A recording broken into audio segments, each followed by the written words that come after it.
Kita menyembah Allah. Haleluya. Bapa di surga, dalam nama Tuhan Yesus Kristus, kami bersuka cita di hadapan hadirat-Mu Tuhan, karena pekerjaan-pekerjaan ajaib-Mu yang Engkau nyatakan dalam kami, menghiburkan kami dalam saat kami duka cita, menguatkan kami saat kami lemah Tuhan. Bahkan Engkau adalah jalan yang benar yang menuju kepada kehidupan.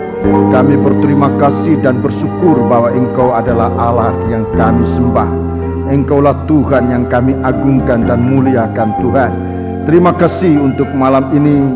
Kami sudah berada kembali di tempat ini, dan semua terjadi oleh karena rencana-Mu yang ajaib dalam kami masing-masing. Engkau sudah mengerjakan di dalam kami apa yang indah, apa yang baik, dan kami bersyukur, kami berterima kasih Tuhan. Terima kasih Tuhan, terima kasih. Dalam kebaktian ini biar kasih-Mu nyata di tengah-tengah kami Tuhan, menguasai setiap pribadi, pikiran, perasaan kami, hati kami untuk dapat menampung firman-Mu dan kami hidup dalam Dikau Tuhan. Terima kasih Tuhan, terima kasih. Kuasa-kuasa kegelapan roh jahat yang mencoba mengganggu kami, yang coba menghalangi sukacita kami di hadapan hadirat-Mu Tuhan, kami panggil nama Engkau buat usir dia. Di dalam nama Tuhan Yesus Kristus, segala roh jahat, segala setan, kami perintahkan kamu semua dalam nama Yesus, pergi. Darah Yesus yang berkuasa. Biarlah Engkau berada di tengah-tengah kami, nyatakan firman-Mu bagi kami sekalian Tuhan. Bentuklah kami menjadi sesuatu yang indah di hadapan hadirat-Mu, untuk memuliakan, mengagungkan nama-Mu Tuhan. Terima kasih, haleluya, dalam nama Yesus. Terima kasih Tuhan, terima kasih. Amin.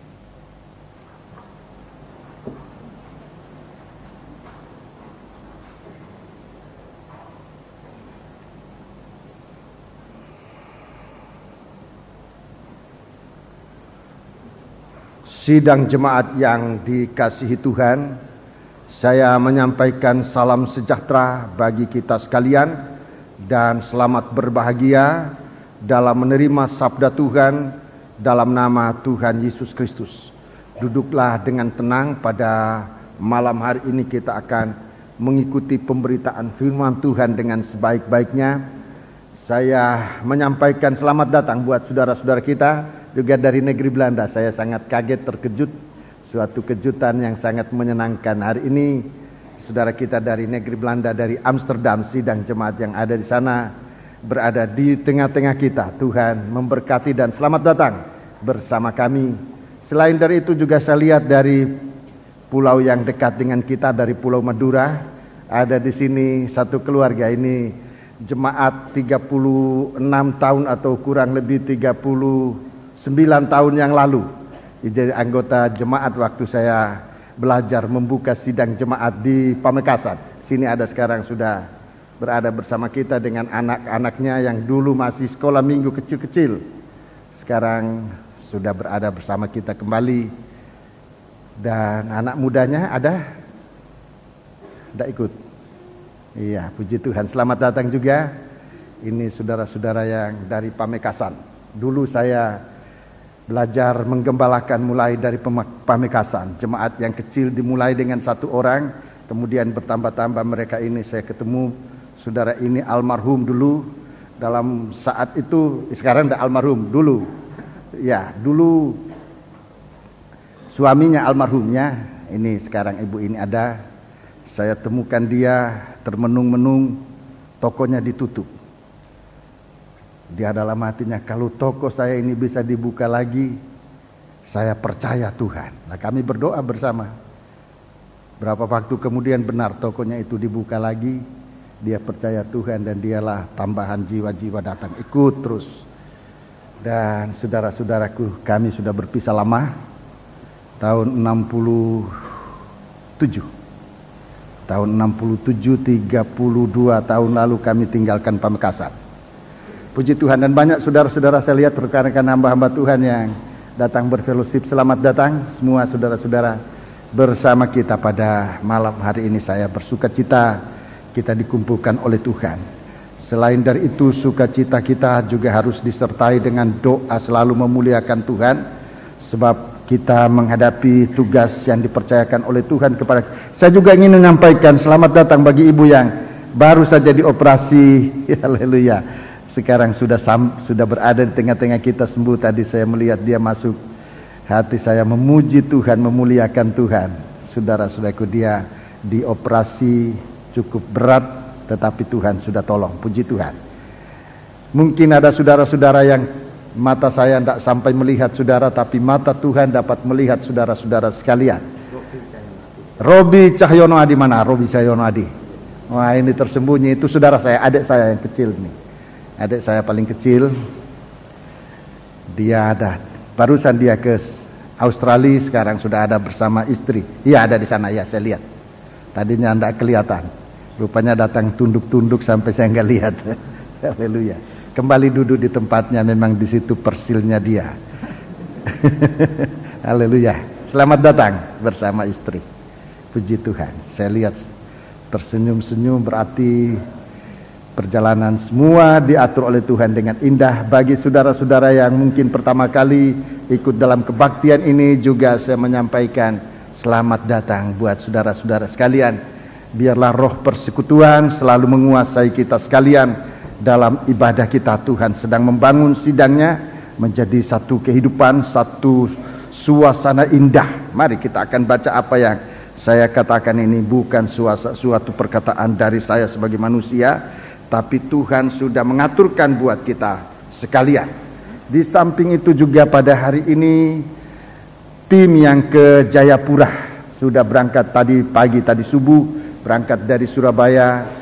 Dan kemudian mereka sudah sementara mungkin masih dalam perjalanan, sebab mereka menginap di Biak. Betul? Di Biak. Besok akan lanjut ke Jayapura. Kita doakan perjalanan mereka, agar perjalanan mereka benar-benar dapat diberkati oleh Tuhan. Kita menghadapi suatu kegiatan-kegiatan yang bagi kita masih sangat samar. Yang jelas undangannya, itu jelas. Undangannya jelas, bukan hanya surat, tetapi juga ucapan dalam undangan itu disampaikan secara langsung. Undangannya sangat jelas, tapi yang masih samar-samar banyak sekali. Jadi kita menghadapi satu kegiatan yang gambarnya sangat samar, dan ini perlu ditinjau, perlu dilihat.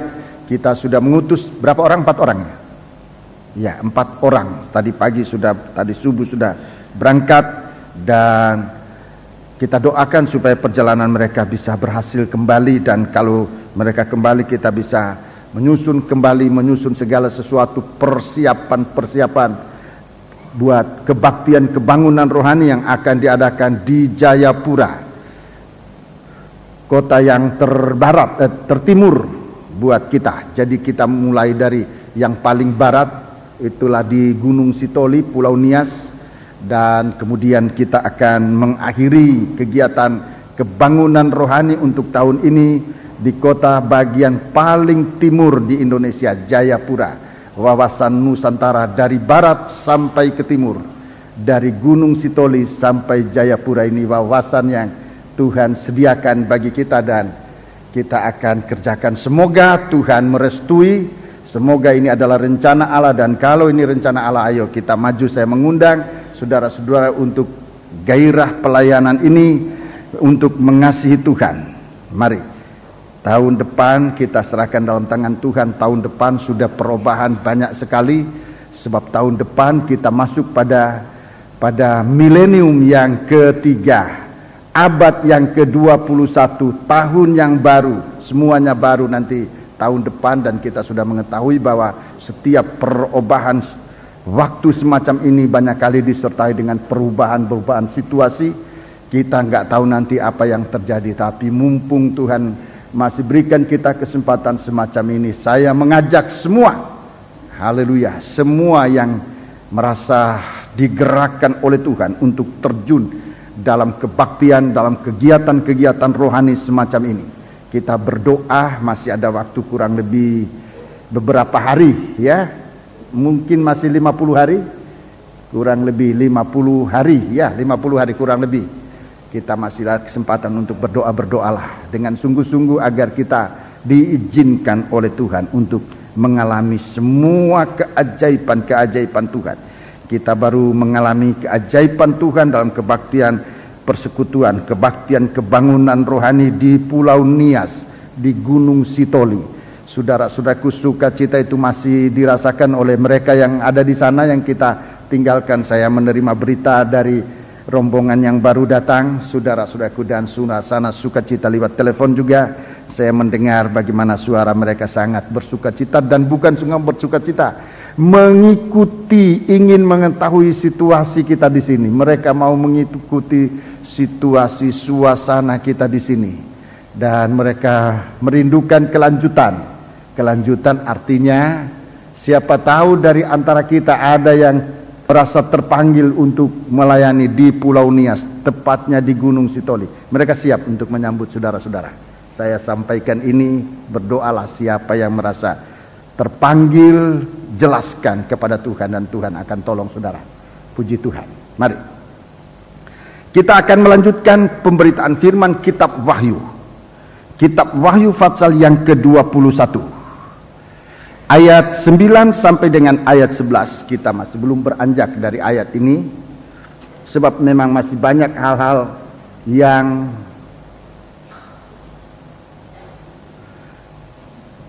yang perlu kita perhatikan. Ayat 9 sampai dengan ayat yang ke-11 tentang Yerusalem baru. Maka datanglah seorang dari ketujuh malaikat yang memegang ketujuh cawan, yang penuh dengan ketujuh malapetaka terakhir itu. Lalu ia berkata kepadaku, katanya, ya, marilah ke sini, aku akan menunjukkan kepadamu pengantin perempuan mempelai anak domba. Ya, jadi kita lihat di sini, saudaraku, malaikat ini punya tugas ganda. Malaikat ini punya tugas ganda. Tugas pertama mencurahkan 7 cawan murka Allah. Ini tugasnya pertama, mencurahkan 7 cawan murka Allah. Kemudian dia beralih tugas. Ini untuk mempertontonkan, aku akan menunjukkan kepadamu pengantin perempuan mempelai anak domba. Di sini dalam Wahyu 21, mempelai wanita ini secara jelas dipertontonkan, diperlihatkan.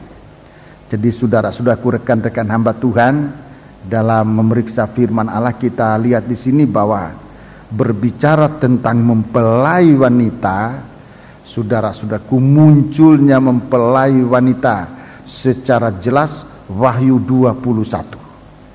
Wahyu 21, saudara-saudaraku. Jadi kalau saudara mau lihat urut-urutannya, kita lihat Wahyu pasal 21, mempelai perempuan, pengantin perempuan mempelai anak domba. Ini jelas disebut di sini.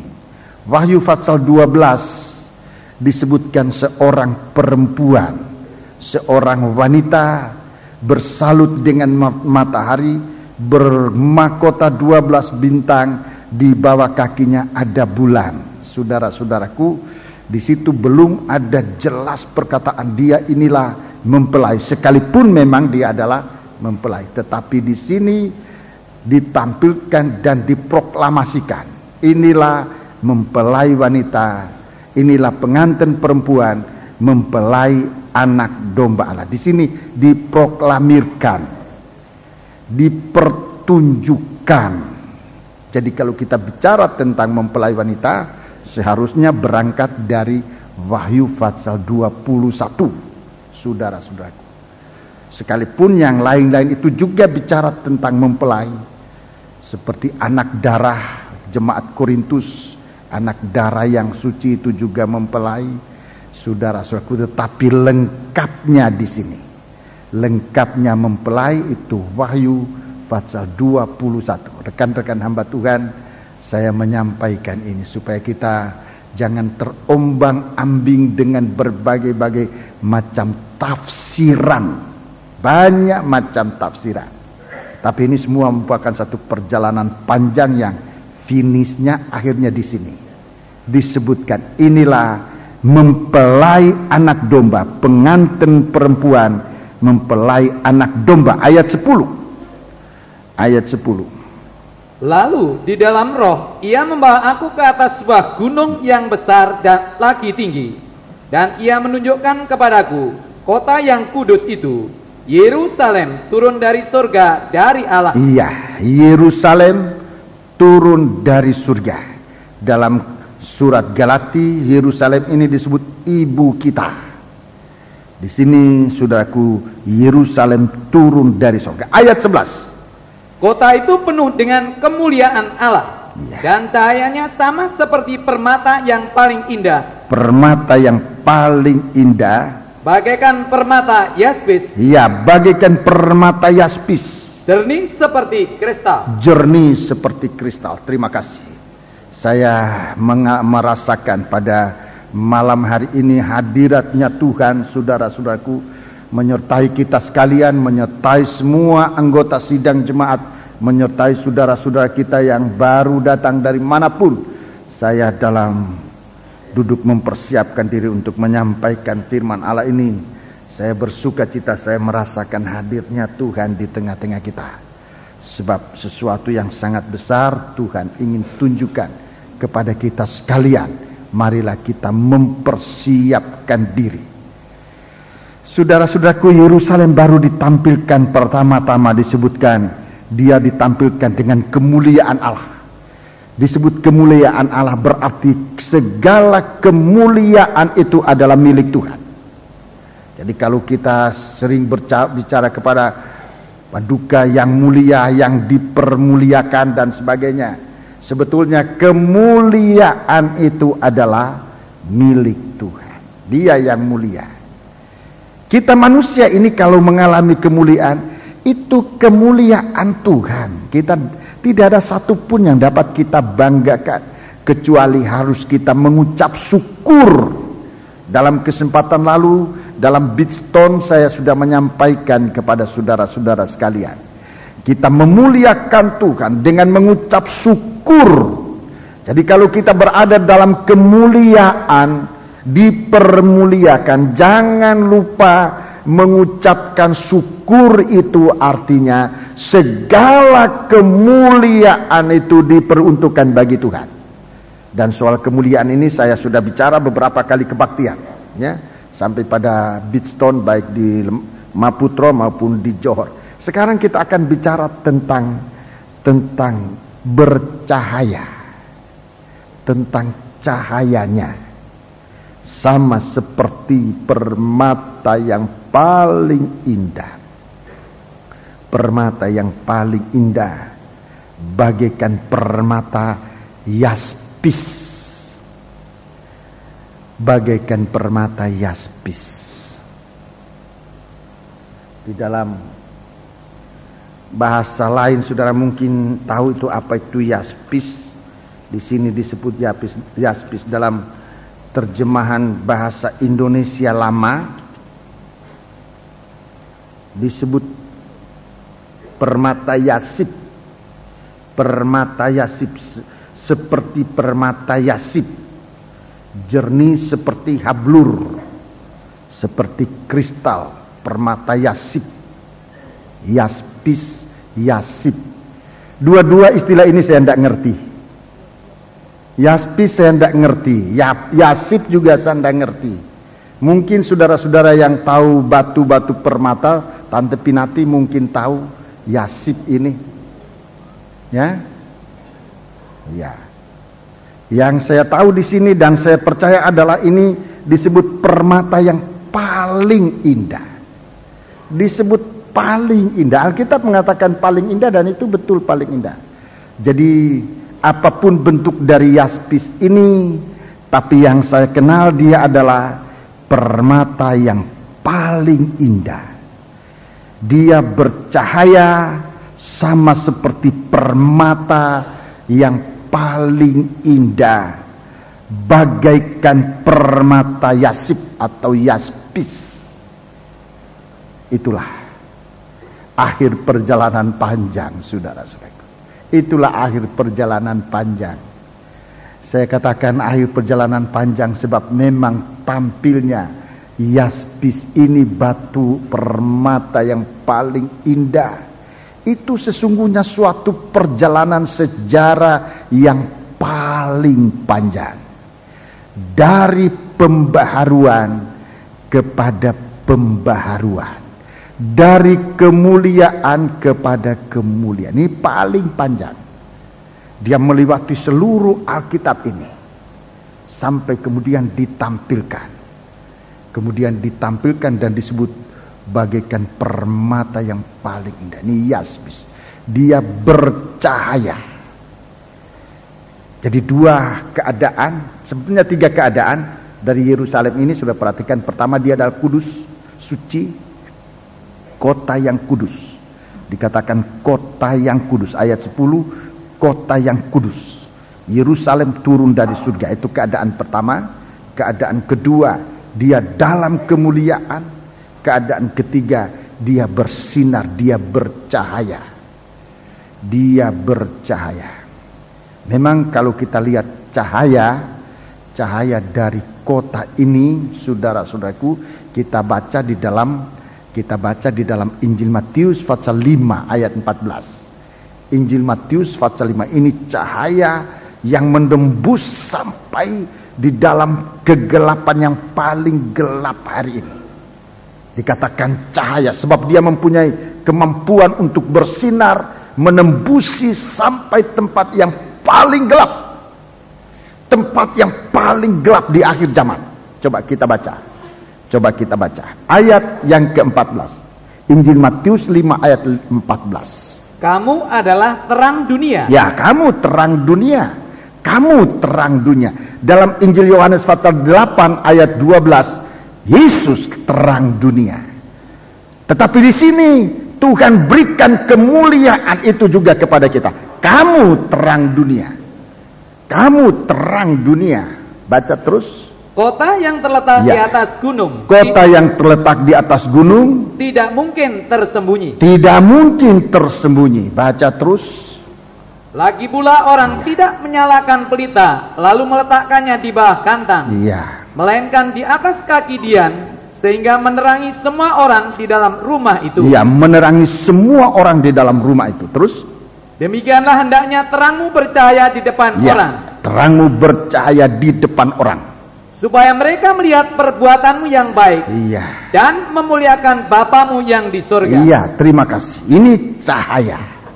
Ini cahaya yang paling indah.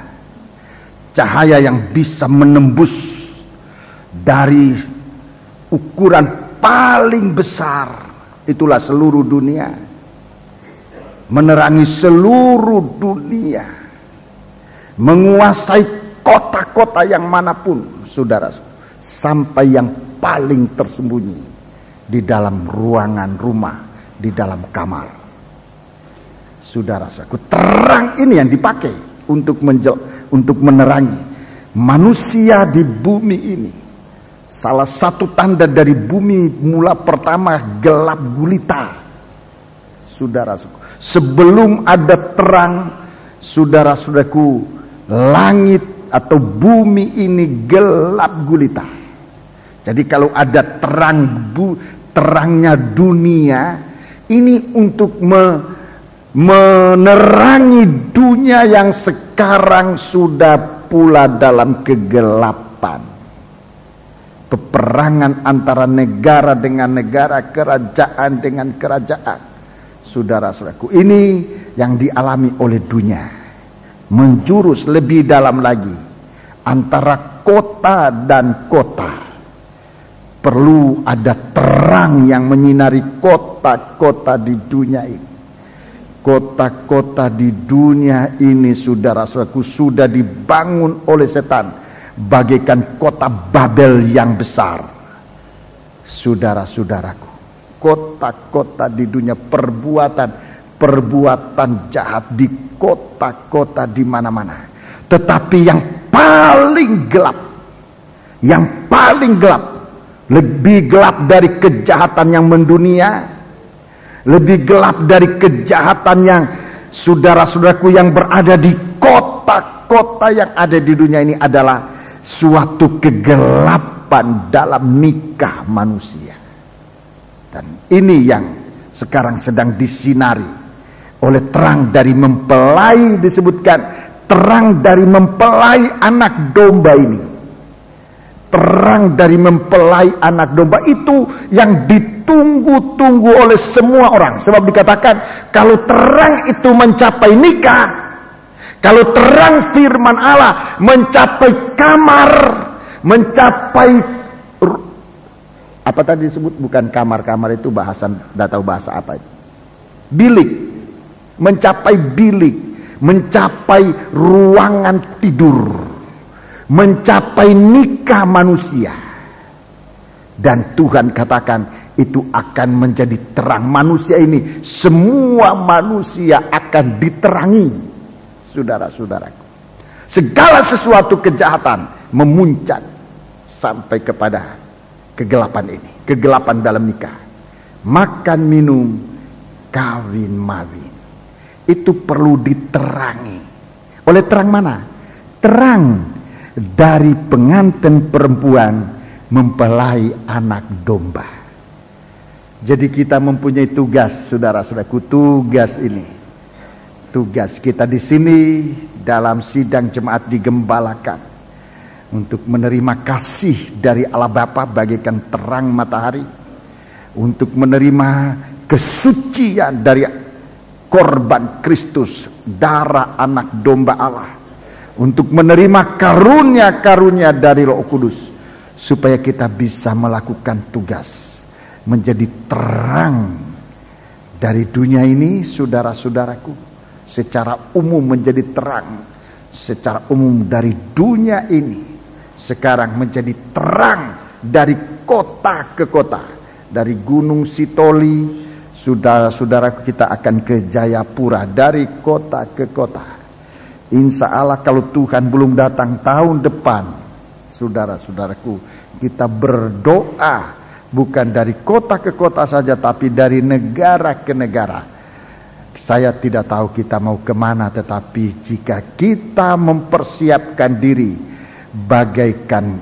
bagaikan Yerusalem baru ini, sebuah kota di atas gunung yang tinggi, mustahil akan tersembunyi. Mustahil tersembunyi. Kita akan dipakai di mana-mana. Sekarang masalahnya bagaimana kita mengikuti proses untuk sampai menjadi kota yang indah, yang bercahaya. Kota yang indah, yang bercahaya. Tadi saya katakan ini perjalanan sejarah, perjalanan panjang dari sejarah anak-anak Tuhan dalam Alkitab, mulai dari kitab Kejadian, saat dunia pernah ditenggelamkan dalam dunia dalam air oleh karena manusia pada waktu itu sudah benar-benar hidup dalam suasana daging. Kitab Kejadian pasal 6, saudara-saudaraku, Tuhan mengancam bumi ini akan dihukum, akan dilenyapkan. Segala daging itu akan dilenyapkan. Dan itu Tuhan sudah kerjakan. Dalam kitab Kejadian pasal 9, nah ini kita yang baca ini. Kitab Kejadian pasal 9, di sini kita melihat permulaan sejarah manusia baru, ya. Permulaan sejarah manusia baru. Saudara-saudaraku. Nanti kita akan lihat perjalanan ini, suatu perjalanan panjang, untuk kita tahu kemana kita harus bawa kehidupan kita ini. Dalam perjalanan panjang ini, untuk tidak gagal, tetapi kita benar-benar bisa mencapai sasaran, yaitu Yerusalem baru, sebuah kota yang indah di atas gunung yang besar, lagi tinggi. Mari kita baca, dalam Kejadian pasal 8, ya, Kejadian pasal yang ke-8. Kejadian pasal yang ke-8, ayat yang ke-20. Kejadian pasal yang ke-8 ayat yang ke-20. Kita lihat di sini permulaan dari manusia yang mengalami keubahan untuk menjadi begitu indah. Puji Tuhan. Lalu Nuh mendirikan mezbah bagi Tuhan dari segala binatang yang tidak haram. Ulangi. Baca. Lalu Nuh mendirikan mezbah bagi Tuhan. Nah, ulang, salah. Lalu Nuh mendirikan mezbah bagi Tuhan. Bagi Tuhan. Nuh mendirikan mezbah bagi Tuhan. Di sini tekanannya. Nuh mendirikan mezbah bagi Tuhan. Terus? Dari segala binatang yang tidak haram dan dari segala burung yang tidak haram, diambilnyalah beberapa ekor, lalu ia mempersembahkan korban bakaran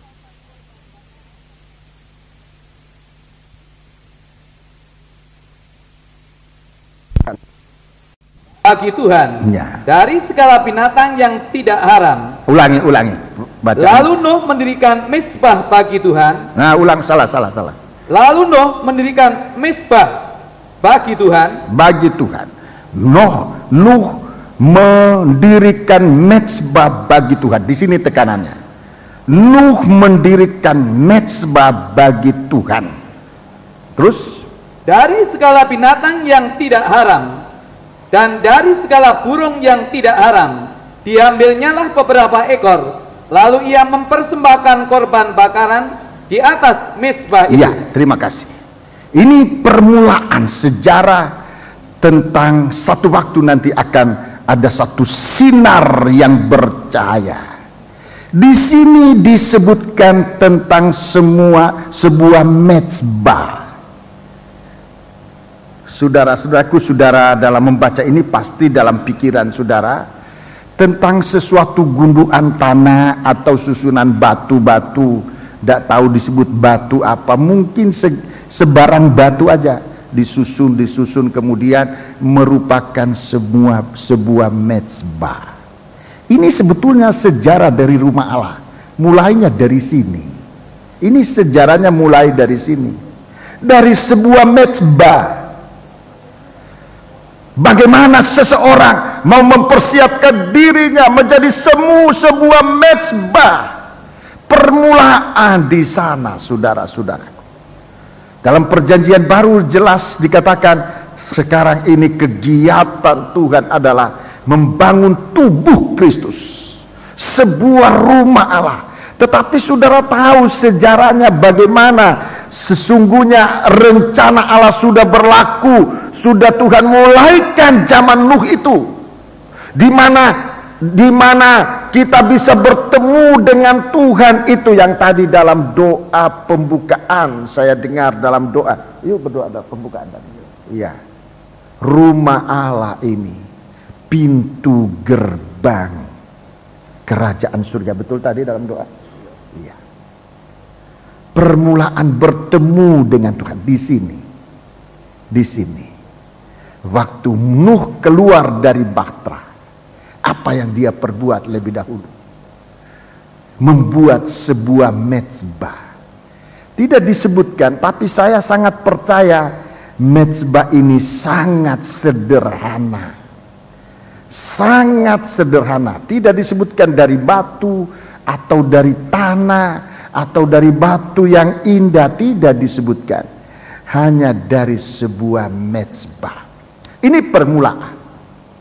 Ini permulaan untuk kita bisa masuk nanti menjadi Yerusalem baru, kota yang indah, yang bercahaya. Mulai menempatkan diri kita sebagai sebuah mezbah, tidak cari kemuliaan dari manusia, kemuliaan dari diri sendiri, kemuliaan dari dunia. Yang penting di sini adalah bahwa di atas mezbah ini dipersembahkan korban pendamaian dengan Tuhan. Haleluya. Ini permulaan. Yang tadi saya katakan ini sejarah panjang. Untuk sampai menjadi Yerusalem baru ini. Ini sejarah manusia yang paling panjang. Dimulai dengan kehidupan yang tadinya tidak berharga dan mungkin tidak dihargai oleh manusia. Para siswa-siswi perhatikan saat you menjadi siswa nanti menjadi pengerja, mungkin tidak ada orang lihat. Memang demikianlah permulaan seorang yang nanti akan dipakai oleh Tuhan. menjadi bintang-bintang yang bercahaya, bagaikan terang dari dunia ini. Matahari, bulan, dan bintang itu terang dunia. Mulainya semacam ini.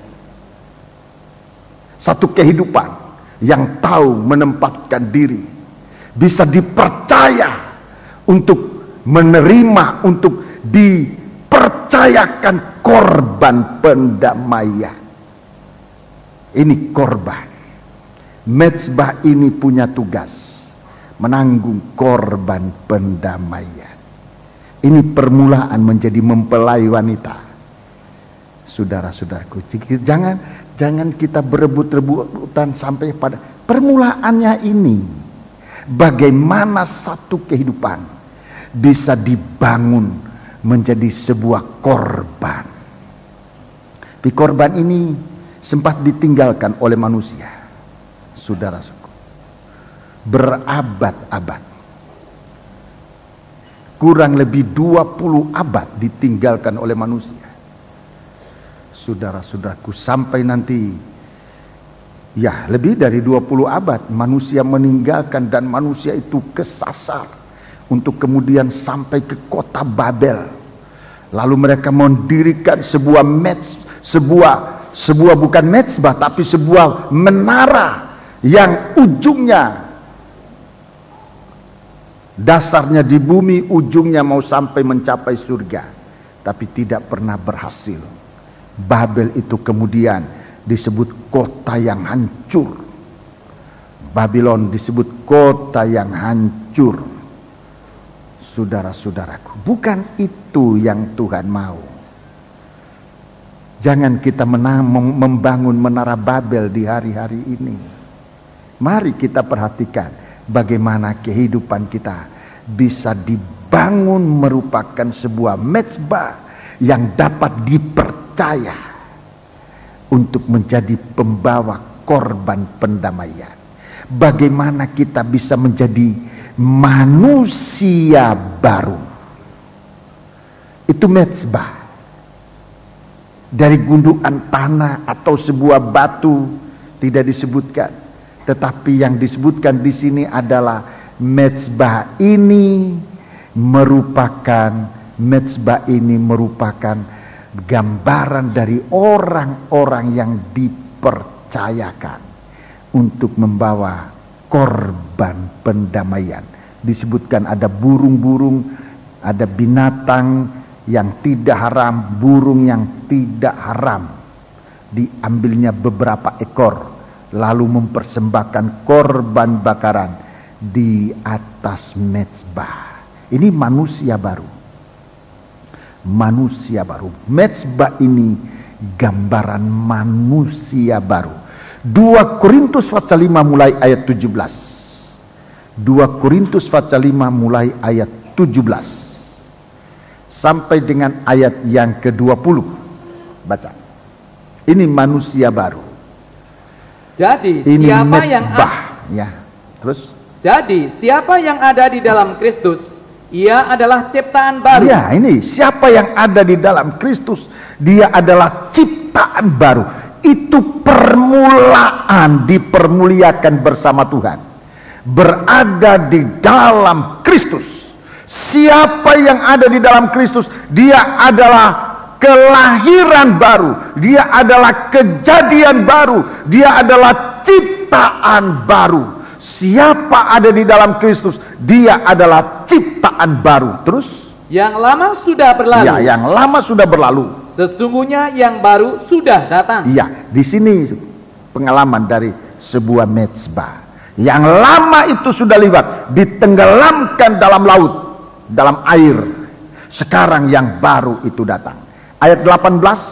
Dan semuanya ini dari Allah. Semuanya ini dari Allah. Jadi bukan dari manusia. Jangan seorang pun membanggakan diri.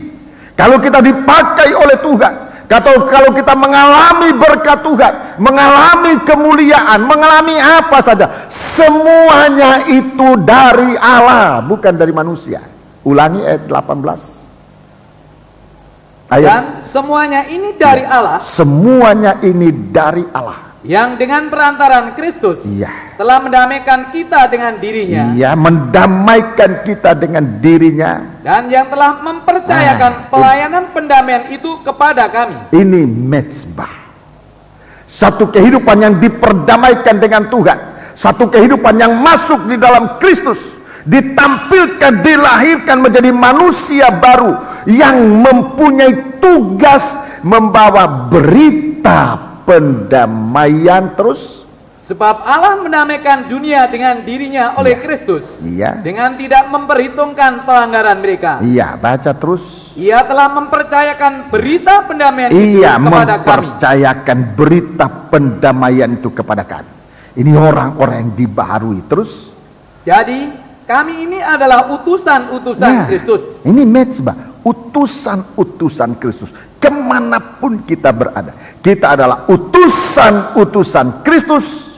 Seakan-akan Allah menasihati kamu dengan perantaraan kami. Allah menasihati kamu dengan perantaraan kami. Dalam nama Kristus, Ya, dalam nama Kristus. kami meminta kepadamu, Kami minta kepadamu. berilah dirimu didamaikan dengan Allah. Iya, terima kasih. Ayat 21 diselesaikan aja. Dia yang tidak mengenal dosa telah dibuatnya menjadi dosa karena kita, supaya dalam dia kita dibenarkan oleh Allah. Iya, saudara-saudaraku, ini permulaan untuk bisa bercahaya. Dari sini, seorang manusia yang dibangun menjadi mezbah. Jadi dalam perjanjian lama tidak ada gereja. Dalam kitab Kejadian itu, zaman Nuh itu tidak ada gereja. Yang ada di sana hanya sebuah mezbah. Di situ pertemuan Allah dan manusia. Bagaimana pengalaman kita bertemu dengan Tuhan? Saya selalu mengatakan, saudara-saudaraku, dimanapun saya mengatakan sesuai dengan pengalaman saya menjadi orang Kristen sejak lahir. Menjadi orang Kristen sejak lahir. Banyak kali kita yang Kristen sejak lahir, kita kehilangan mata rantai ini. Kita pikir kita sudah jadi Kristen, tetapi sesungguhnya pengalaman bertemu dengan Tuhan, pengalaman didamaikan dengan Tuhan itu sangat samar, tidak terlalu jelas. Lain dengan orang yang berbuat jahat itu, dia tahu kapan dia bertemu dengan Tuhan, kapan dia mendengar berita Injil, kapan dia menjadi percaya, kapan dia kemudian bertobat. Lain dengan kita yang lahir sudah dari keluarga Kristen, sudah menjadi Kristen, dan begitu ngambang, saudara-saudaraku. Pengalaman menjadi mezbah korban. Ini penting, permulaan sejarah yang baik. Permulaan sejarah seorang bisa dipakai bercahaya. Tahu kapan dia itu. Waktu itu dia dipakai, tetapi belum dalam kemuliaan sebagai mezbah. Menjadi pengerja itu pengalaman menjadi mezbah. Saudara-saudaraku, saudara tidak dilihat, saudara tidak dilihat. Waktu saya jadi pengerja di sini, di jemaat ini, banyak orang tidak kenal saya, banyak tidak kenal. Bagaimana mau dikenal seorang pengerja pada waktu itu ya? Sungguh-sungguh dalam keadaan tidak bisa dilihat. Tugasnya tidak tampil di depan, tidak. Tugasnya ya nyapu gereja, ngepel. Saudara-saudaraku, nggak dilihat. Lain waktu sudah jadi pendeta, lain dikenal oleh semua. Tapi waktu pengerja, waktu menjadi mezbah, itu pengalaman penting. Pikirkan apa yang saudara pikirkan. Apakah di atas kehidupan ini ada binatang yang tidak haram, ada burung yang tidak haram, ada korban pendamaian atau tidak? Itu mezbah. Seorang hamba Tuhan kalau dia menjadi mezbah, apa yang dia pikirkan adalah apakah beritanya itu merupakan berita pendamaian yang dinantikan oleh dunia, oleh semua manusia. Kalau itu, saudaraku, menjadi perhatian kita. Tidak usah takut lalu kita mengejar-ngejar kemuliaan sebelum waktunya. Perjalanan sejarah itu begitu indah. Kemudian saudaraku, kita lihat ada beberapa poin, saya tidak akan ikutkan sekarang, terlalu panjang nanti, tapi saya akan tunjukkan poin-poin penting perjalanan dari batu yaspis ini. Saudara-saudaraku, di dalam zaman Musa, itu tadi zaman Nuh, dalam zaman Nuh, saudara-saudaraku, rumah Allah itu hanya berbentuk sebuah mezbah. Rumah Allah itu di mana manusia bertemu Allah, bertemu dengan Sang Pencipta, berdamai dengan Tuhan. Itu hanya di atas sebuah mezbah. Tetapi di dalam kitab Keluaran zaman Musa itu sudah zaman Israel. Itu zaman Israel. Kitab Keluaran pasal 26. Kitab Keluaran pasal 26. Mezbah di situ sudah ada kemajuannya. Bukan lagi mezbah gundukan tanah atau batu yang sangat sederhana, tetapi sudah ada kemajuan. Sudah ada kemajuan. Coba kita melihat di sana, kita lihat ada jelas, saudara-saudaraku, perhatian Tuhan untuk manusia ini. Kitab Keluaran pasal 26. Kitab Keluaran pasal yang ke-26. Jadi dari sebuah mezbah kita mengarah kepada sebuah rumah yang namanya tabernakel. Ya. Jadi dulu tidak ada tabernakel, sebelumnya hanya ada mezbah. Hanya ada mezbah. Tapi dalam Keluaran pasal 26, Keluaran pasal 26, latar belakangnya ini masih panjang, saudaraku. Saya tidak bisa ke sana pada malam hari ini, akan terlalu lama. Saudara, saya langsung aja di sini. Kitab Keluaran pasal 26 ayat 15. Ayat 15 dan ayat 29. Ayat 29. Baca.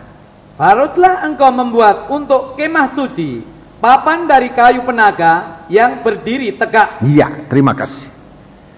Papan dari kayu penaga berdiri tegak. Di sini sudah mulai jelas. Rumah Allah itu apa? Dimulai dari kayu penaga. Haruslah engkau membuat untuk kemah suci papan dari kayu penaga yang berdiri tegak. Ayat 16 tadi ya. Baiklah. Ayat 16. 10 hasta panjang. 10 hasta panjangnya.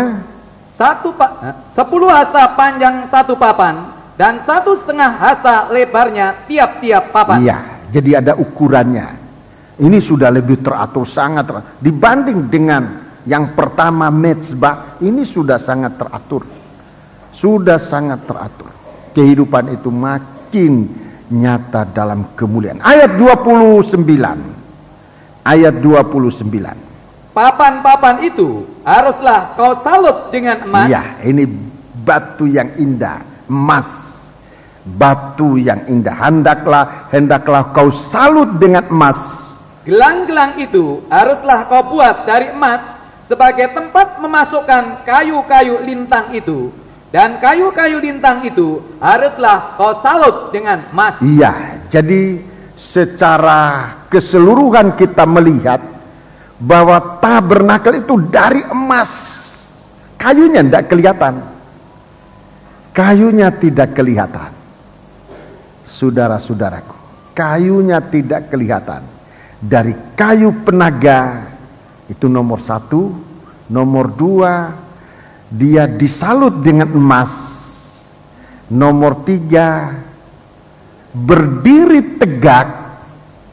Nomor 4 ada ukurannya. Ini hal-hal yang harus kita perhatikan untuk menjadi rumah Allah, menjadi tabernakel. Nomor 1 dari kayu penaga. Itu nomor 1. Dari kayu penaga. Manusia biasa. Kayu ini bicara dari manusia. Kita mau dipakai oleh Tuhan. Kita manusia biasa, datang sebagaimana keadaan kita sebagai manusia. Kalau kita kotor, datang dengan kekotoran kita, katakan kepada Tuhan, aku kotor Tuhan. Tuhan akan menyucikan kita. Saudara percaya?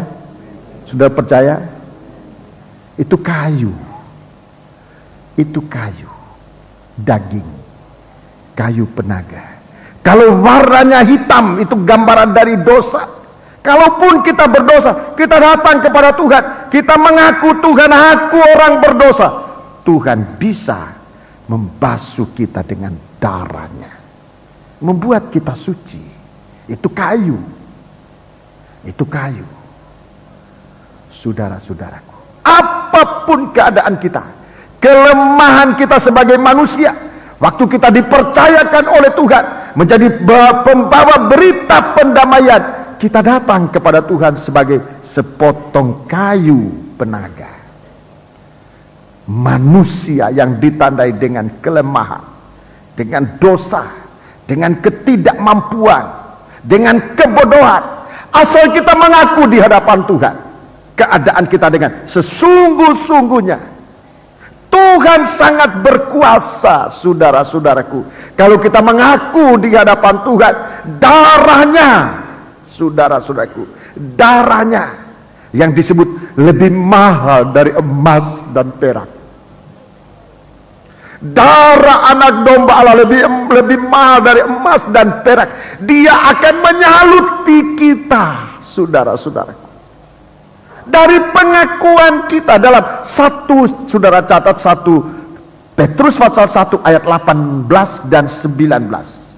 Kalau kita mengaku kepada Tuhan, darah anak domba itu yang menebus kita, itu akan menyaluti kehidupan kita, saudara-saudaraku. Sehingga yang kelihatan bukan kayu lagi, tetapi berita pendamaian yang ada di dalam kehidupan kita. Itu yang dinantikan oleh dunia. Itu yang indah bagaikan emas.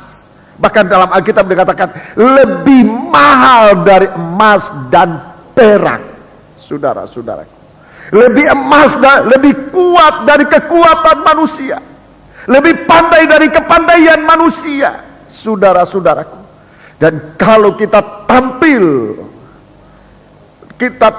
dengan disalut oleh emas ini, oleh kesucian dari Tuhan, oleh yang hasil pengorbanan dia di Gunung Golgota, darahnya membasuh kita. Kita disaluti oleh Tuhan dengan kesucian ilahi, dengan urapan Roh El Kudus.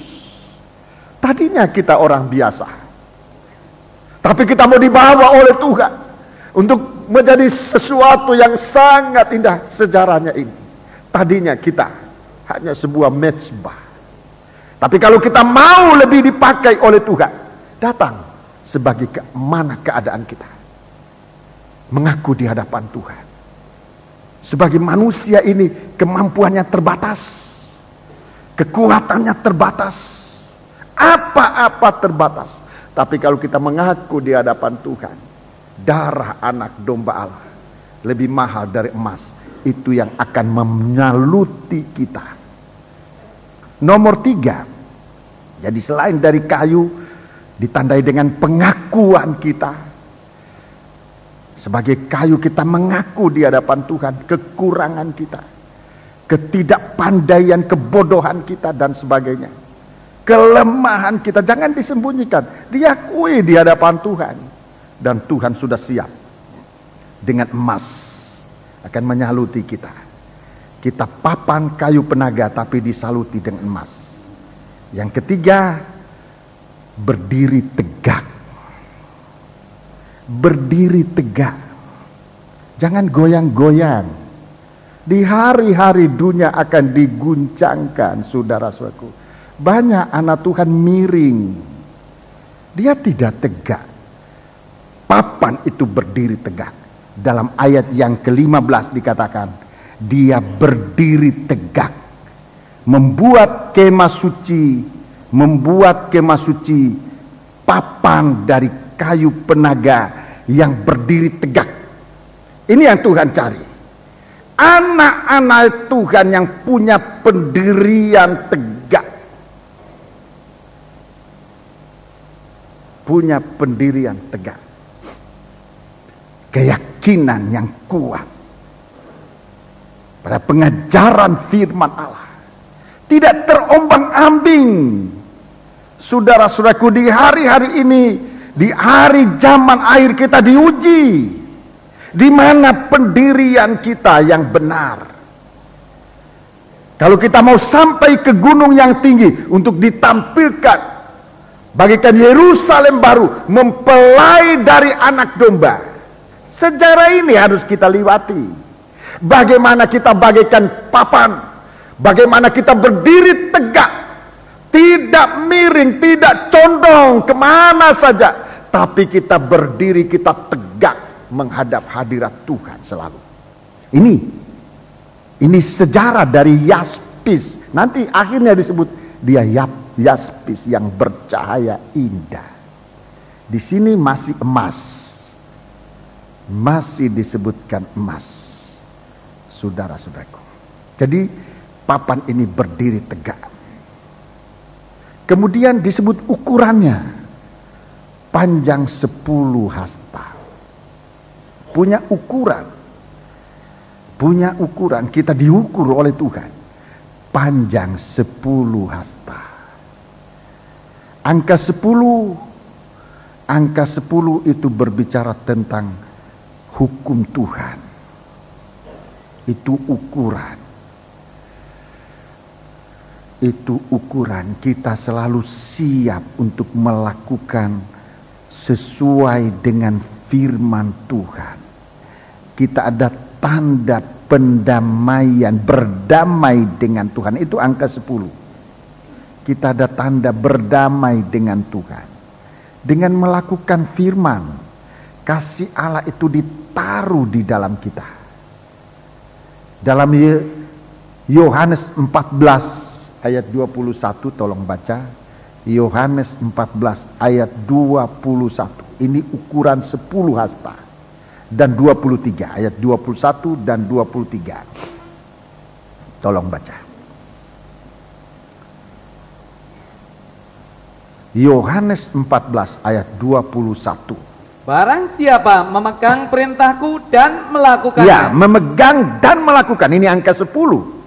Memegang dan melakukannya. Terus? Dialah yang mengasihi aku. Ya, itu kasih. Itu kasih, itu ukuran bukti kita berdamai dengan Tuhan. Memegang firman dan melakukan. Ia mengasihi Tuhan. Terus? Dan barang siapa mengasihi aku, iya, ia akan dikasihi oleh Bapa-Ku. Iya. Dan aku pun akan mengasihi dia dan akan menyatakan diriku kepadanya. Ini menyatakan diri. Jadi terang. Ini sinar mulai bercahaya.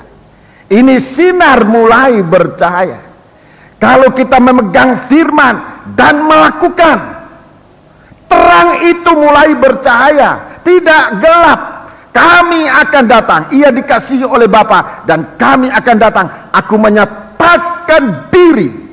Ini orang mengasihi Tuhan. Bagi dia tidak ada rahasia. Sebab Tuhan menyatakan segala sesuatu.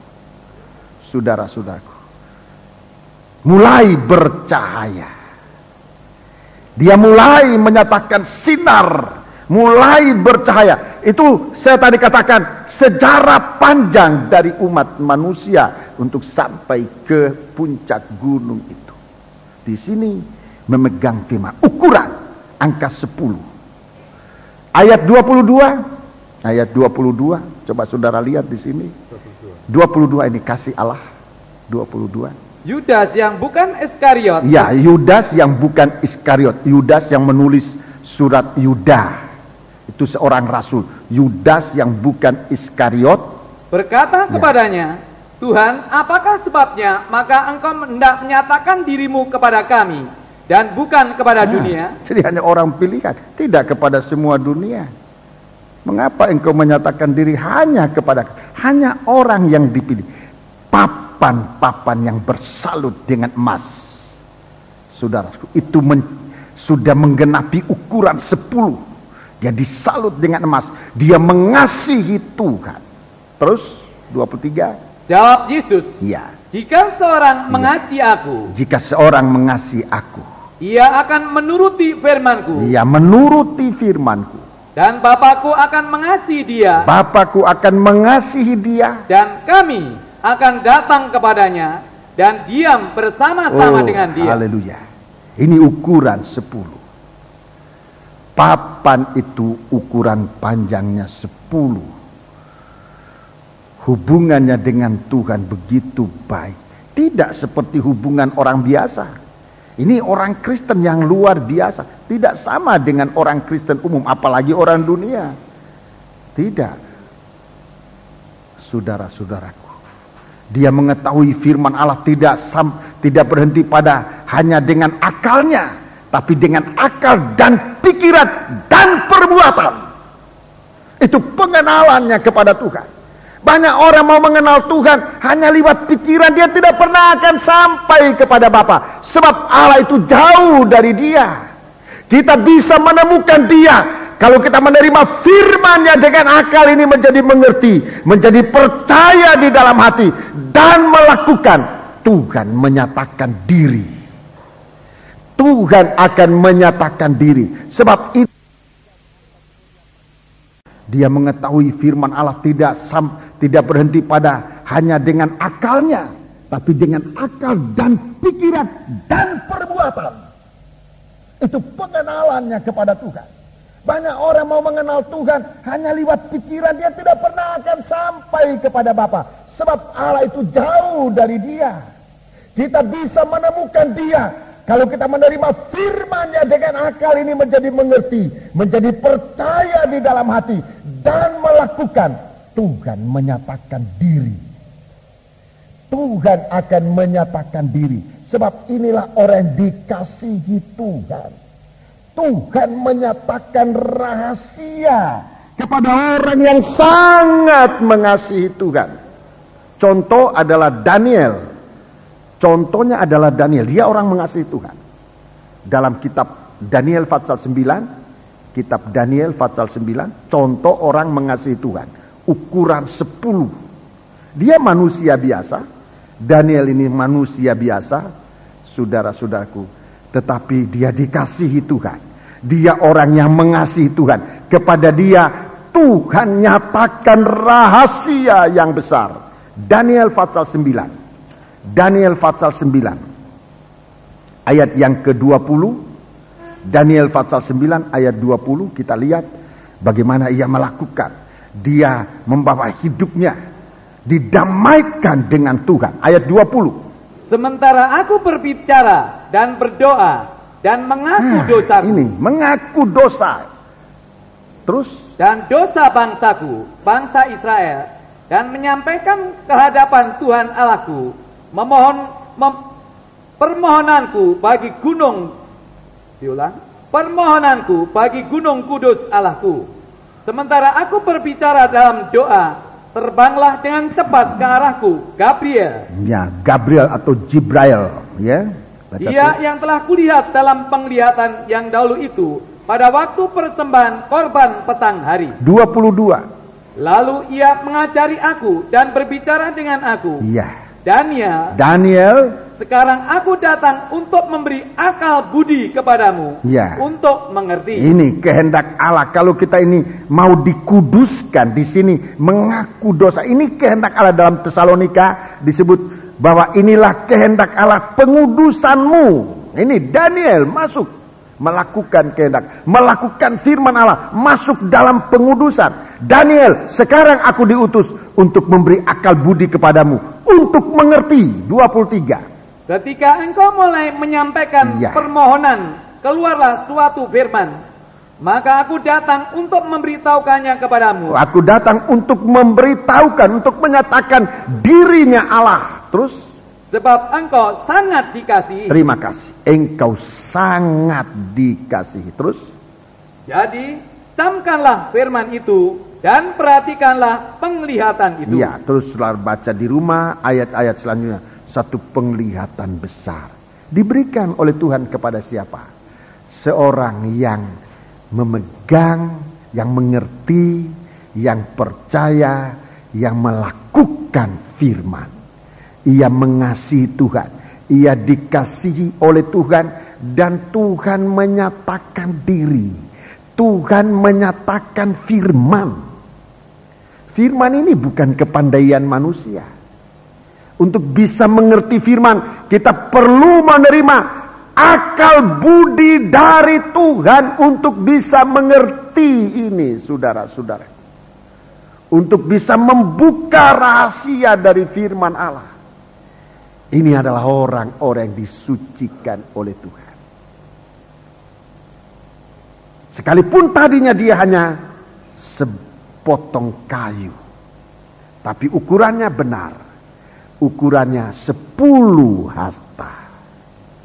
Ukurannya 10 hasta. Jadi dia punya pergaulan dengan Tuhan. Sangat baik. Sangat baik.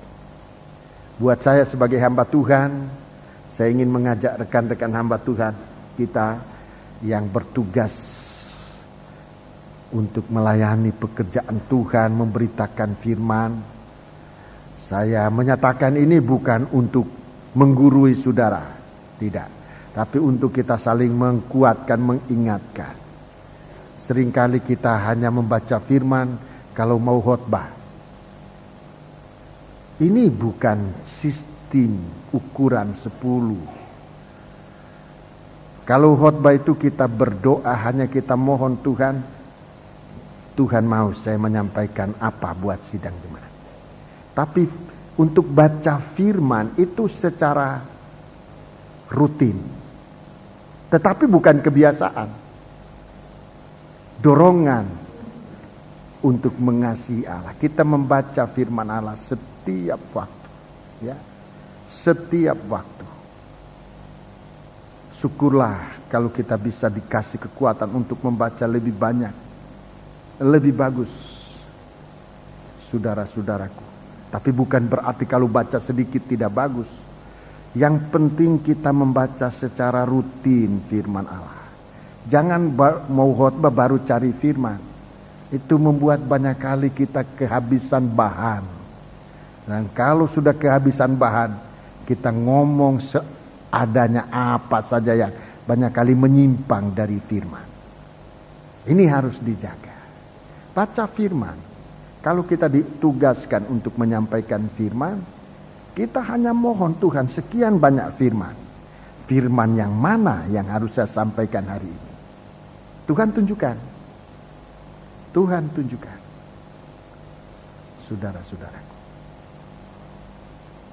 Ini seorang yang berukuran angka 10. Mengerti firman, mempercayai firman, melakukan firman Allah. Ia dikasihi oleh Bapa. Jadi ini bukan Taurat, bukan menghafal Taurat, menghafal ayat-ayat. Kita tidak bisa hafal ayat. Apalagi sudah tua semacam saya ini umur 63, tidak bisa ngapal. Oh, nama orang ini anak saya Oti. Tidak bisa ngapal lagi. Anak saya lain kali tidak tahu namanya siapa, mau panggil Oti. Lain kali sebut David dulu baru sampai Oti. Itu Anda bisa menghafal. Mengulang-ulangi. Itu yang bisa. Hafal tidak bisa. Ini guru-guru saya bahasa Inggris. Sampai bosan mereka ngajar saya. Tapi tidak bosan ya, enggak ya. Ajar pagi sore sudah tidak tahu lagi, lupa. Sampai saya pikir ya kapan saya bisa berbahasa Inggris ini. Saya sudah berdoa, oh Lord, teach me how to speak English. Satu waktu saya mimpi ngusir setan bahasa Inggris. Iya, mimpi. Waktu saya bangun saya tanya sama guru saya ngomong begini betul enggak? Betul katanya. Katanya guru saya betul itu. Ngusir setan dalam mimpi pakai bahasa Inggris. Kok bisa? Ngulang-ngulangi aja ya. Kita yang sudah, kalau anak-anak muda ini mungkin masih bisa hafal, silakan. Saya di sekolah saya ajar mereka. Kalau saya sebut gini ayatnya di mana? Harus tahu, banyak yang tidak tahu. Sayang, masih muda kok sudah tidak bisa tahu itu. Harus tahu. Di sekolah saya selalu latih mereka. Saya ngomong gini, ini ayatnya di mana? Ayo cepat cari.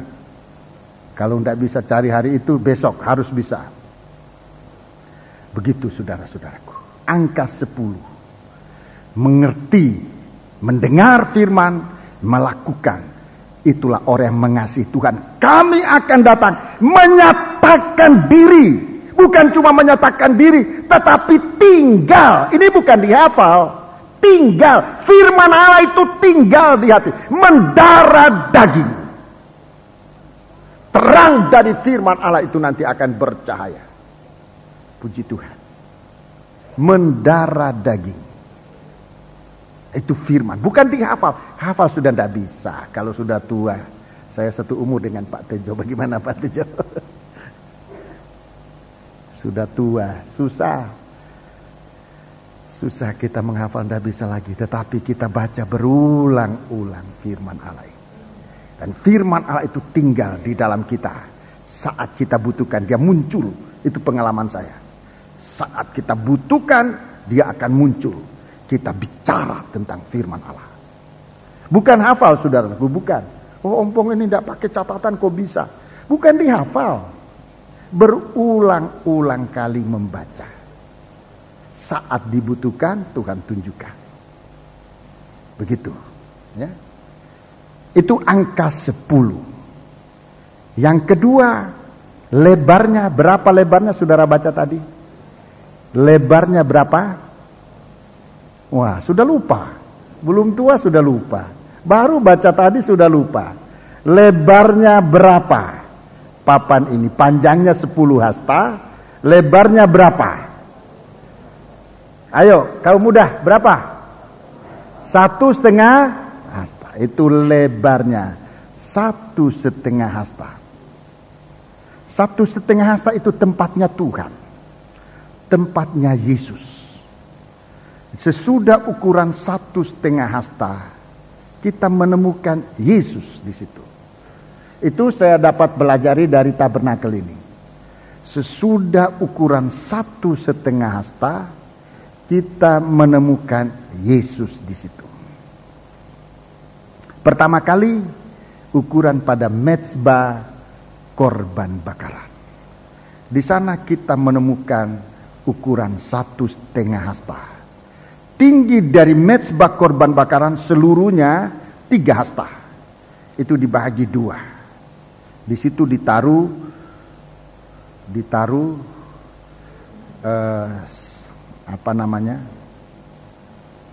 sarang jala-jala, ya, untuk menaruh korban yang sudah disembelih untuk dibakar. Itu ukurannya 1,5 hasta. Jadi kalau diukur 1,5 hasta, kita menemukan korban bakaran. Yesus yang menjadi korban pendamaian. Itu penemuan kita pertama. Menemukan Yesus sebagai korban pendamaian. Itu ukuran 1,5. Kita meningkat di dalam ruangan suci. Di dalam ruangan suci kita menemukan alat yang tingginya 1,5 hasta. Itulah meja roti sajian. Meja dari roti sajian. Meja dari roti sajian itu tingginya 1,5 hasta. Nah, sesudah 1,5 hasta kita menemukan roti sajian. Roti sajian itulah Yesus Kristus yang adalah roti kehidupan.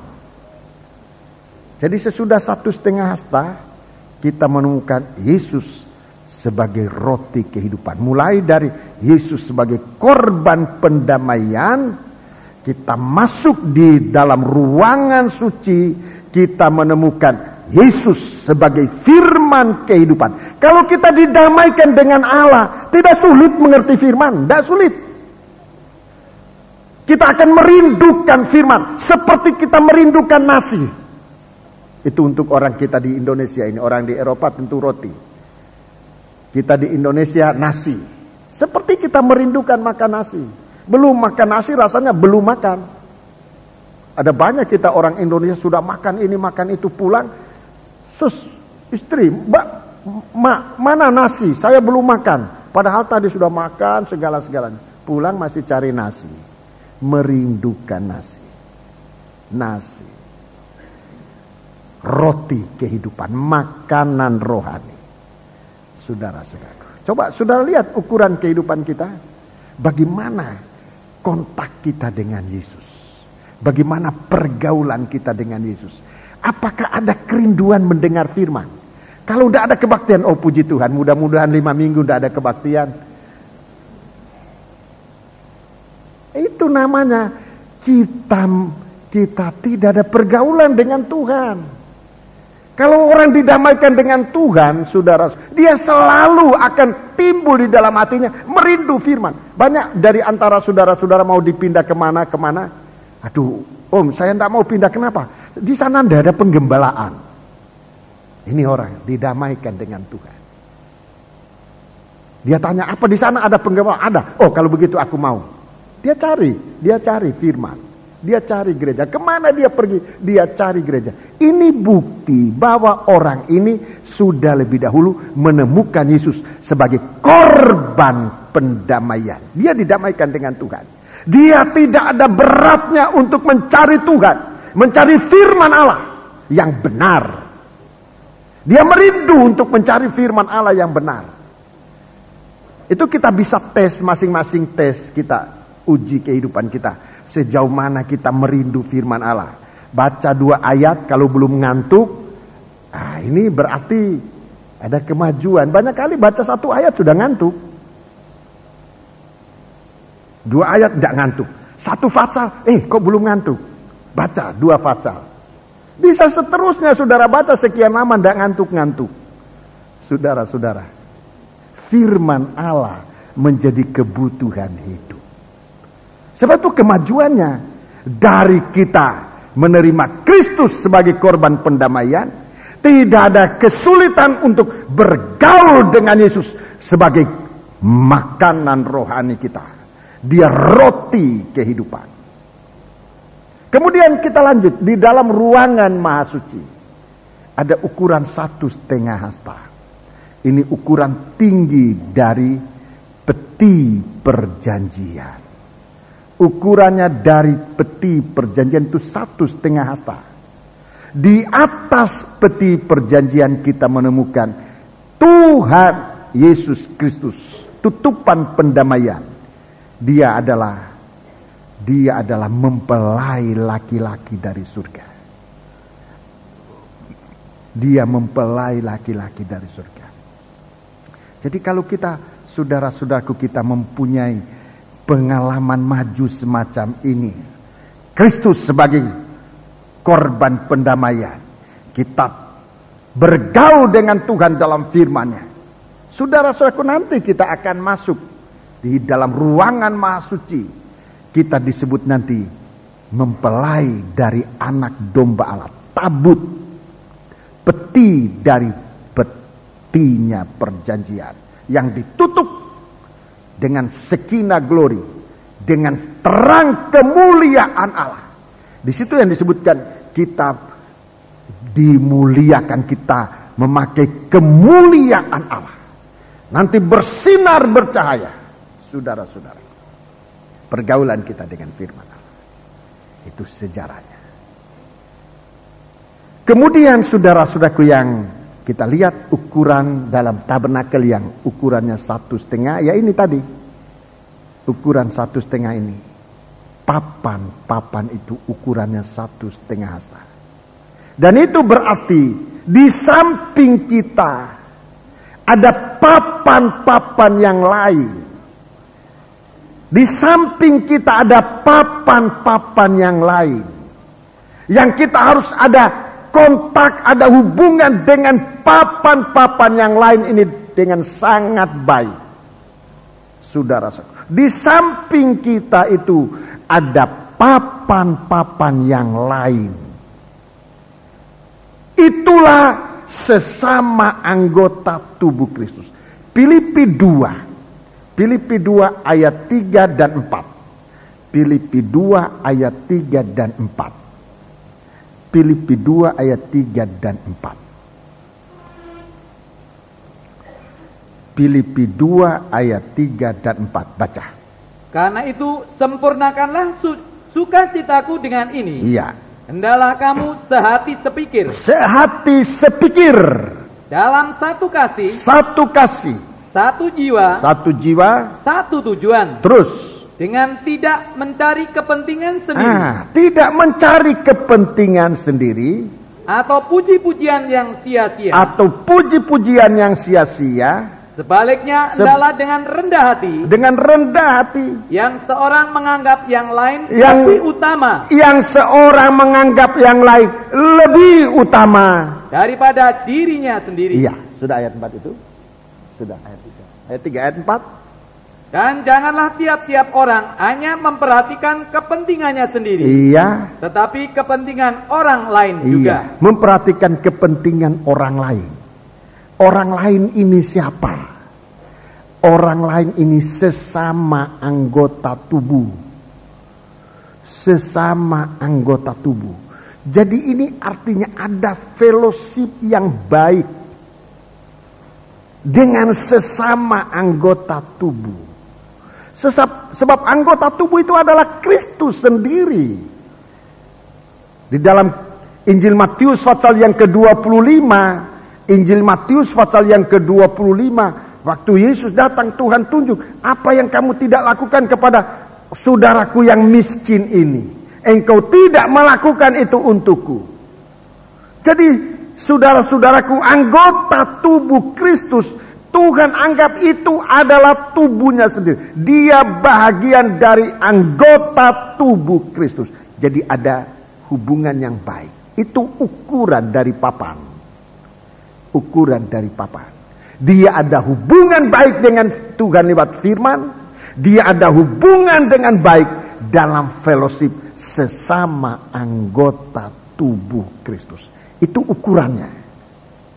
Jadi itulah yang nanti menjadi tabernakel. Itulah yang nanti merupakan suatu kemajuan yang zaman Nuh itu hanya sebuah gunduan, hanya sebuah mezbah. Di dalam zaman Israel sudah menjadi sebuah rumah Allah, tabernakel. Saudara-saudaraku, disebut di sini masih disebut adalah kayu yang dilapisi dengan emas. Itu sudah indah dan mahal. Sudah indah dan mahal. Tetapi dalam perjanjian baru, saudara-saudaraku, perjalanan dari pengalaman mempelai perempuan ini dilanjutkan di dalam 1 Petrus pasal 2. Di sini mulai lebih jelas Tuhan tunjukkan. Dalam 1 Petrus pasal 2 mulai lebih jelas keindahan, kemuliaan itu. Mari kita baca 1 Petrus pasal 2. Mulai ayat pertama. 1 Petrus pasal 2. Sebetulnya 1 Petrus pasal 1 mulai ayat 23 itu lebih dahulu.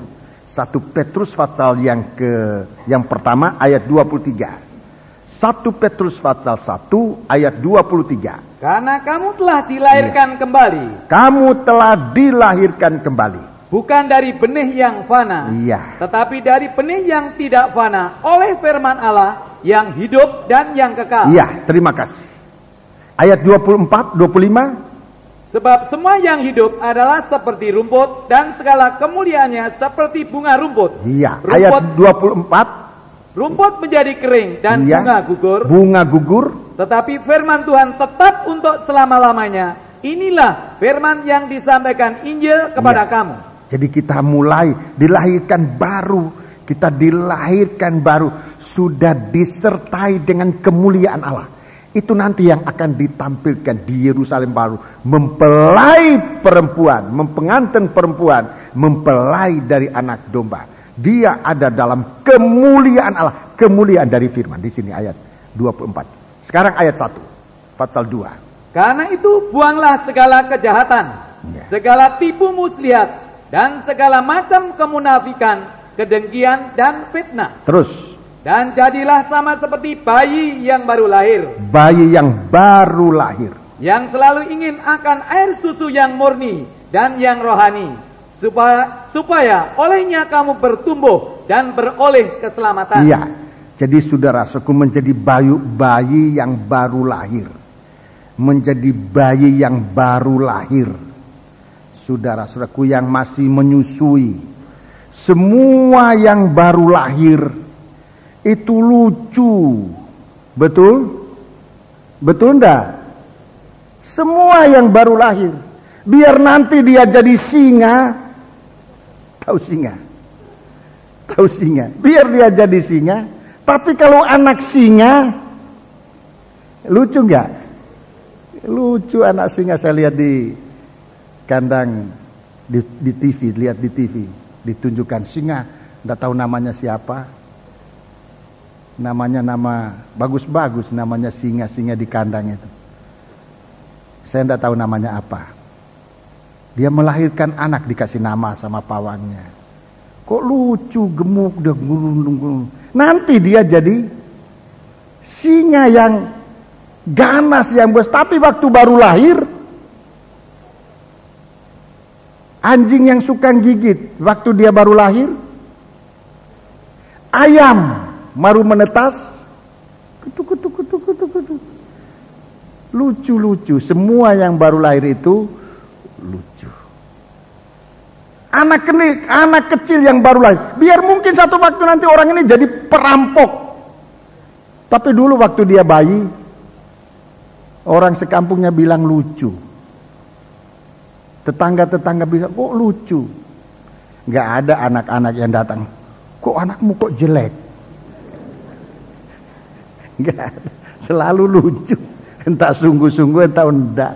Tapi ya selalu lucu. Anakmu kok lucu. Lucu sekali. Belum tahu sebentar lagi dia sudah jadi nakal. Belum tahu kalau sudah tua bisa jadi penjahat. Tapi waktu baru lahir, itu menyenangkan hati Tuhan. Dalam ayat yang lain disebutkan, seperti anak-anak bermain-main di hadapan Tuhan. Itu menyukakan hati Tuhan. Itu orang baru lahir. Menyenangkan hati Tuhan. Perkataan baru lahir ini ada pengertian menyenangkan hati Tuhan. Kalau kita lepas dari segala dosa, disebutkan ayat 1 itu dosa macam-macam yang bikin jengkel. Kita dilepaskan, kita dilahirkan baru dari firman Allah. Kita menyenangkan hati Tuhan. Coba, kalau kita menyenangkan hati Tuhan, ayat 4. Ayat 4.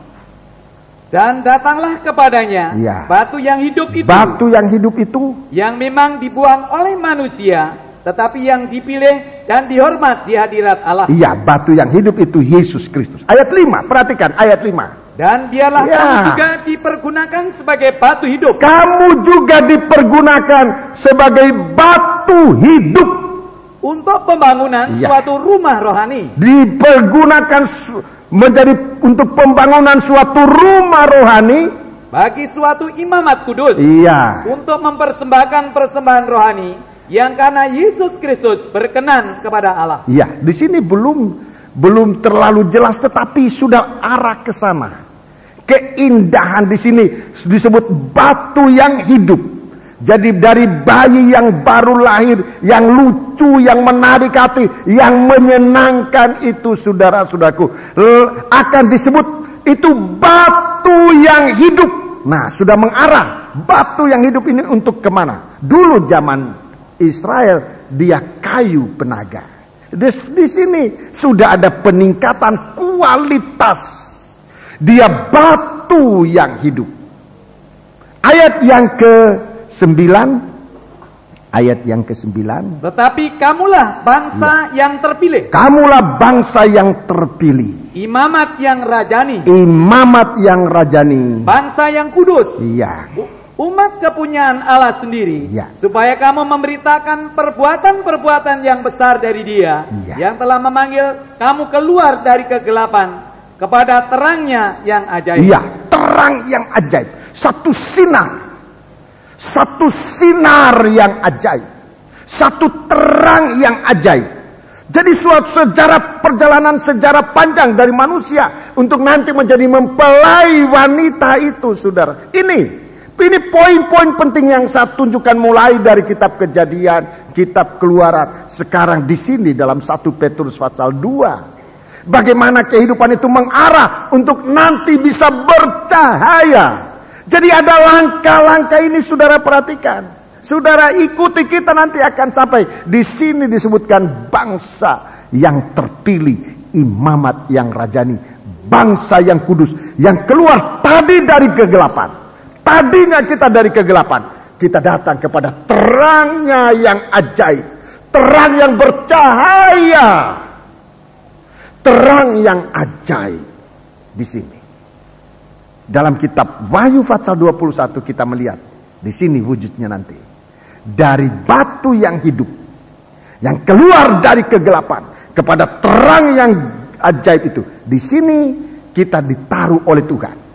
Di sini saudara-saudaraku, wujud dari tadinya hanya merupakan sebuah mezbah, menjadi tabernakel, menjadi rumah Allah di dalam perjanjian baru.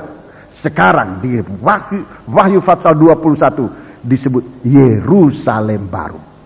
Yerusalem baru sudah disebutkan kualitas sesungguhnya. Kualitas sesungguhnya dari mezbah.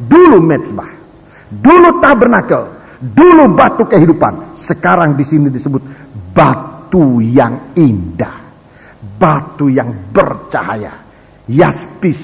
Saya belum mungkin sudah pernah lihat tapi nggak tahu ya, ini yaspis ini. Kalau saudara punya yaspis, tolong kasih tunjuk aja. Saya tidak ngambil, hanya tunjukkan aja. Mulia itu bagaimana itu yaspis itu, yasip. Ya, mari baca ayat 11.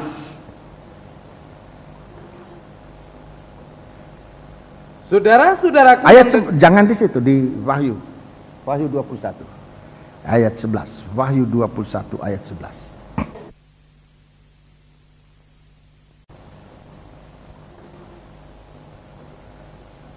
Saudara-saudaraku, jangan di situ, di Wahyu 21 ayat 11. Wahyu 21 ayat 11. Jadi peningkatannya ke situ.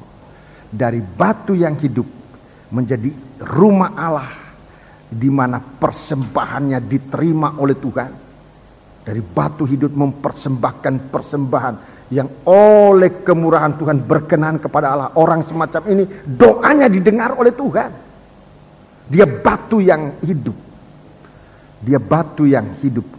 Hendaklah kamu menjadi batu yang hidup. Menjadi bahan pembangunan rumah Allah. Haleluya. Baca terus. Kota itu penuh dengan kemuliaan Allah. Di sini disebut sebuah kota. Kamu kerajaan. Dalam surat 1 Petrus disebut kerajaan imam-imam. Kerajaan imam-imam. Kerajaan imam-imam yang rajani.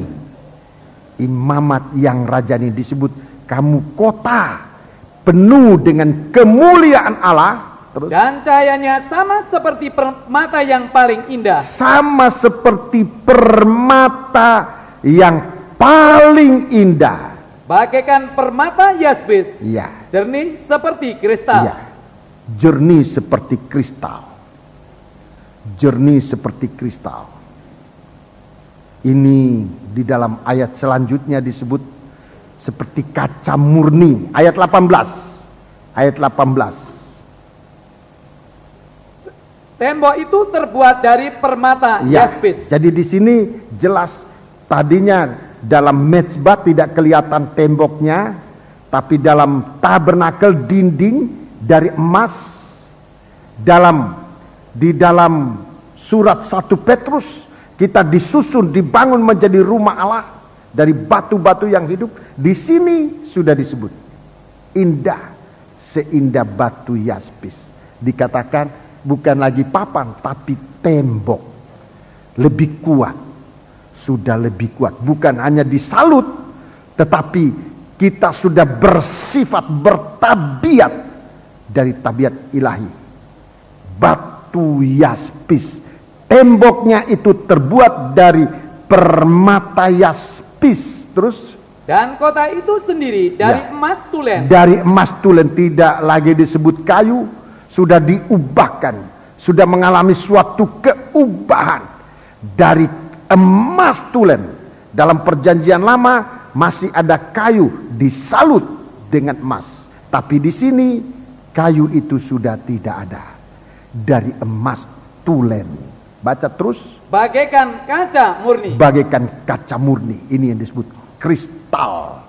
Ya, bagaikan kristal, bercahaya bagaikan kristal.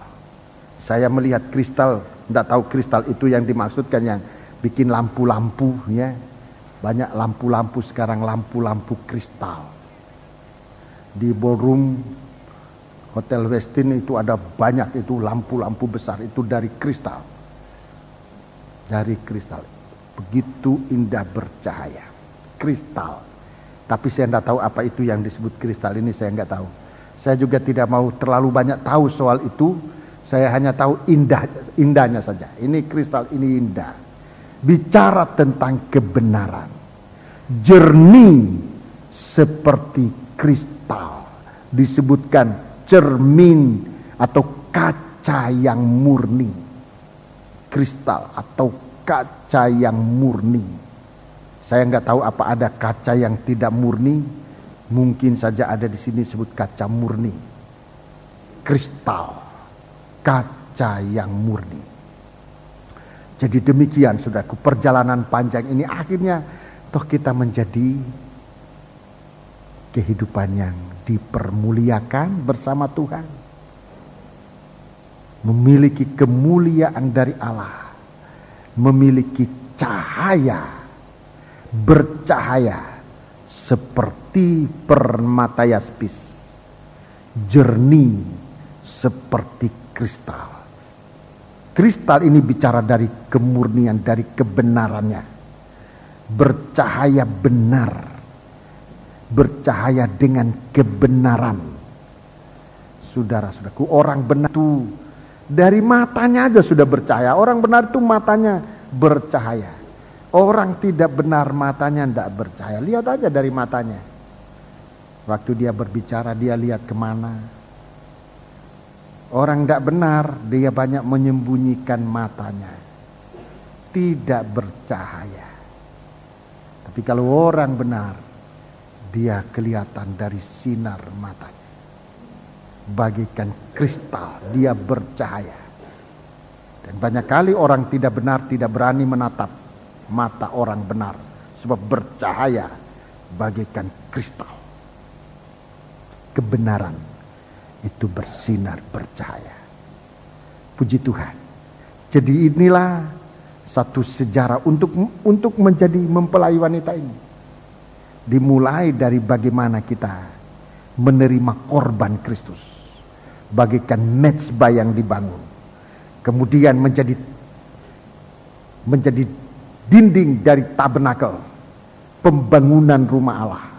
Zaman Israel, zaman perjanjian baru. Di dalam surat 1 Petrus. Dibangun menjadi rumah yang rohani. Di sini disebutkan menjadi mempelai perempuan atau pengantin perempuan mempelai anak domba. Baru di situ kelihatan sinar yang bercahaya. Puji Tuhan. Jadi inilah yang dapat saya jelaskan mengenai mempelai ini. Kita sudah bisa melihat jalan-jalannya itu jelas bagi kita, dan kalau kita sungguh-sungguh ingin menjadi mempelai wanita, jalannya ini. Jalannya ini, saudara. Tidak ada jalan yang lain. Pelayan-pelayan perjamuan suci silakan maju ke depan. Pelayan-pelayan perjamuan suci silakan maju ke depan, dan kita berdiri bersama-sama di hadapan Tuhan. Kita akan menggunakan perjamuan suci. Pelayan-pelayan perjamuan. Kita berdiri bersama-sama di tempat kita. 118 dari nyanyian Shekinah Glory. Psalm. Ya. Psalm 118 dari Psalm. Yerusalem baru.